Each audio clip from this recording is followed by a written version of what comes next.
I knew my father would be released from jail in about 2 years, but I had surrounded myself with enough support and security that he wouldn't dare approach me again.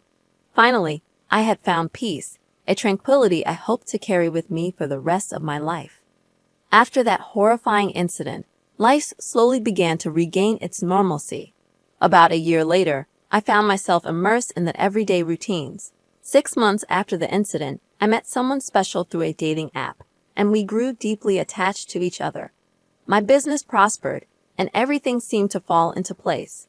The police station where my father was incarcerated repeatedly called, urging me to talk to him, to accept his apologies. I paid no heed. After all he had done, second chances weren't something he deserved. Fast forward 2 years, and I found myself getting married to the same wonderful man I had met on the dating platform. My fiancé was everything I had ever wanted. He knew about my past, supported me in every decision, and made it his mission to ensure my happiness and comfort. During the wedding, in the absence of a father to walk me down the aisle, my best friend's father, the man who had welcomed me into their family, did the honor. I felt an overwhelming sense of gratitude toward all the incredible people in my life. They had helped me heal and move forward. However, as the celebration continued, we were interrupted by a commotion at the main entrance. Rushing there, I discovered a man attempting to force his way into the wedding uninvited. I instantly recognized him. He was my father. His yelling and curses sent shivers down my spine. When his eyes met mine, he uttered, "My sweet daughter, I wanted to meet you for so long. Come to your father." His words felt like a nightmare, and before I knew it, everything went black and I lost consciousness. Upon waking, my husband was by my side, reassuring me that my father had been taken to a mental hospital. He wasn't mentally well and had been diagnosed with several issues. My husband promised that I would never have to see him again, even suggesting we could relocate if it made me feel safer. The relief I felt at the prospect of never seeing my father again was indescribable. My husband and I moved, and together we ran our businesses. Besides occasional short trips, we mostly worked from home. I had spent my life searching for peace, and finally, I had found it with my new family. Having faced similar challenges with difficult parents, I understand the struggles you've endured. You were never the one at fault in this situation. I hope you always find peace and happiness. Best of luck. Your father's actions were despicable. He deserves to be in jail indefinitely. Who treats their children this way? I'm so glad you've escaped that nightmare, and your father is the only one to blame. Wishing you endless peace and love. Now let's dive into the second story. I am a 25-year-old woman who owns a beautiful 4-bedroom house. I purchased my house when I was 23, after allowing my business partner to take our shared assets in exchange for $600,000. We co-owned several properties, having made our first purchase together when we were 20 and 21 during our dating days. Even though our romantic relationship didn't work out, we remained business partners. Shortly after my 23rd birthday, I closed the deal on my house. At that time, I was only working part-time while managing our properties. Starting with just a few belongings from my old apartment, my new home remained mostly empty for months. My dream was always to become a pastry chef, and a local community college offered a program that allowed you to obtain a certificate for free with 16 weeks of classes. That's where I met my fiancé, James, a 27-year-old chef at a high-end restaurant. We connected instantly, and he became an integral part of my life, even helping me set up my bakery. James proposed to me in Jamaica on August 8, 2022. When we returned home, I moved in with him. I had spent months perfecting recipes in my kitchen, which I meticulously designed to my liking. I often put my phone on Do Not Disturb mode to eliminate distractions. Although James found this upsetting, I stuck to my schedule and rarely deviated from it. About a week ago, I missed several calls from James because my phone was on DND and he couldn't reach me. He suggested having a key to my place for emergencies, but I declined, explaining that I needed time to adjust to living with someone. Recently, I noticed he had a spare key in his car, and I immediately changed the locks with my brother's help. During dinner last night, I confronted James about finding the key. I assured him it was useless now that I had changed the locks. We argued, and we haven't spoken since. Am I being unreasonable? My father cast me out of our home, leaving me to struggle for 4 long years, unjustly blaming me for money stolen from our house. Now he's back, claiming he wants to meet and has an apology to offer along with an enticing proposition. I couldn't help but laugh in his face. I've never liked my father. His past actions are the root cause. Sure, parents scold their children for mistakes, but my father cursed my very existence. After my mother's death, he spiraled into madness, and being his only child, I bore the brunt of his erratic behavior until I turned 18. I was terrified of him. One night, he burst into the living room, accusing me of theft, grabbing me by my hair and throwing me aside. I wept as he hurled insults, insisting I'd stolen from him. I pleaded my innocence, but he wouldn't listen. The argument escalated until he demanded I leave. When I protested, he slapped me once more and cast me out with nothing. No food, water, clothes. I found refuge at my friend's house, whose parents welcomed me with open arms. They became my new family, offering support and shelter. Despite their advice, I didn't report the abuse. Some twisted part of me didn't want to hurt him further. Looking back, I realized I should have taken that step. Now, 4 years later, I'm a successful businesswoman heading a security company. I found myself face to face with my father, who, unbeknownst to him, was about to discover my achievements. He apologized, attributing his actions to his struggle with my mother's death, professing his love and desire for my happiness. I listened silently, waiting for the catch. His proposition came, a job and a share in his small manufacturing company, assuming I was jobless and struggling. I couldn't contain my laughter.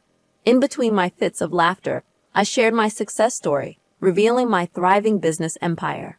His dumbfounded expression was priceless. As I stood to leave, I warned him never to contact me again, making it clear I wanted him out of my life for good. As I walked away, a smile crept across my face. It was cathartic to release all that pent-up frustration. That man had never truly been a father to me, so finally feeling happy was a welcome change. But, at times, I couldn't help but wonder if I'd been too harsh on him. Life continued as usual after that peculiar meeting. Then, one day, my father called, his voice tinged with desperation. He begged me to take him in, shedding tears and repeating his apologies. He admitted he shouldn't have treated me so poorly and that I deserved better. His transparent attempt to get a piece of my success wasn't lost on me, so I hung up the call without a second thought. Weeks later, my company had an opening for gatekeepers. I wasn't personally involved in the hiring process, so I didn't pay much attention to it. But as fate would have it, one day while entering the premises, I saw my father working as one of the gatekeepers. My mood soared, knowing he had ulterior motives, but I decided to let it be, as long as he didn't cause any trouble. Late one evening, I was leaving the office building when I noticed him waiting at the door. I initially ignored him, walking toward my car. However, he called out to me with a sad and apologetic expression. He tried to apologize again, but when I declined, he grew visibly angry. He reminded me of the past, the way he used to hit me, and accused me of having the audacity to speak to him this way. I was horrified. Childhood memories flooded back, leaving me frozen. Before I knew it, he was charging toward me, striking me once more. I screamed at the top of my lungs, and some of the security guards rushed to my aid. I shot him a withering look and promptly informed him that he was fired, promising to report the incident to the police. Given my public standing, the police took my complaint seriously, resulting in his imprisonment for about 2 years and hefty fines. I also disclosed the childhood violence to the police, which only exacerbated his punishment. His face haunted my worst nightmares. Just when I thought I had escaped my traumatic past, this incident triggered a flood of memories. I sought therapy to deal with the aftermath of the attack. The therapy sessions helped me cope with panic attacks and anxiety. From that day on, I took personal charge of scrutinizing the profiles of all new recruits in the security department. While this incident had reignited my fears, I did everything in my power to regain a semblance of reassurance. A month after the ordeal, I could sense a slow but steady improvement in myself. The therapy sessions continued, and I began to feel better. Well, it's clear that your fiancé needs to respect your boundaries. However, there seems to be a deeper issue here. If you don't trust him enough to allow him into your safe space, perhaps it's a sign that you both need to reevaluate your relationship. It's crucial to feel comfortable living together, especially if you're planning a future together. Considering your age and the relatively short time you've known each other, it might be a good idea to have an open and honest conversation. Address your feelings, why you feel that way, and discuss how you both can move forward as a couple.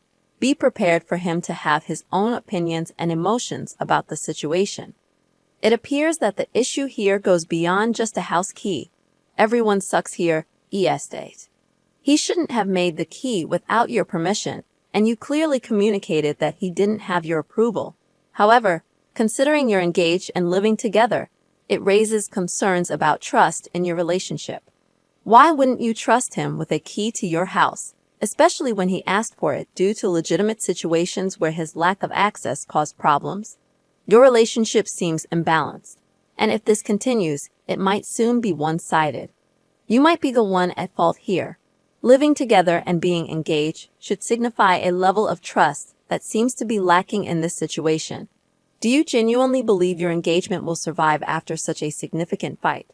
By the way, if you're enjoying this video and want to be an awesome person, consider hitting the like button.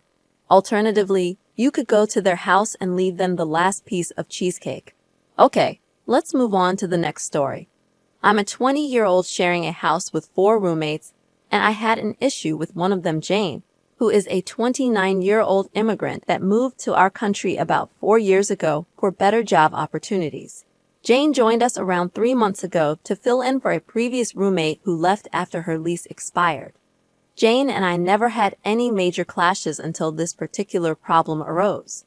Jane's family still lives in her native country, which is in a different time zone.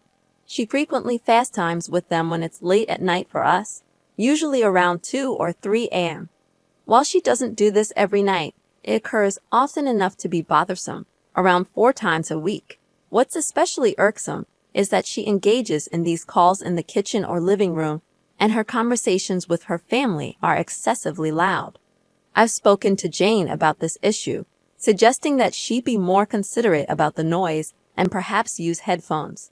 However, she flatly refused, claiming that headphones ruined the experience. I also proposed that she FaceTime during the day, but she argued that her family would be asleep at that time. I asked her to please be quieter because her FaceTiming sessions with her family were waking me up, and I had to get up early for work. While she seemed to understand, she didn't show much enthusiasm for fixing the problem and kept changing the subject. Earlier this week, I had a Zoom interview for an exciting internship that could significantly impact my career. I informed my roommates about it a week in advance to ensure a quiet house for my interview. However, the night before the interview, around midnight, Jane was loudly FaceTiming her family in the living room. I woke up and was clearly upset about it. I asked Jane to keep it down, and she assured me she was just saying goodbye to them. They quieted down for about 10 minutes, but then I could hear them yelling again. I approached Jane again, stressed the importance of my early morning interview, and asked her to please keep it down. She promised she would and apologized. However, around 1 a.m., I was once again awakened by Jane and her family. At this point, I had had enough. I went downstairs and yelled at Jane, telling her to be quiet because some of us were trying to sleep. Her family ended the call when they heard me, and Jane went to her room crying, refusing to talk to me. She said she missed her family and expected more empathy from me. My other roommate sided with Jane, saying I was too harsh. I'm feeling conflicted. I feel guilty for yelling at her, but I'm incredibly frustrated with her for being so disruptive. Not the jerk. It's unacceptable for her to call and wake her family up, yet it's perfectly fine for her to shriek at 1 or 3 a.m. and disturb her roommates.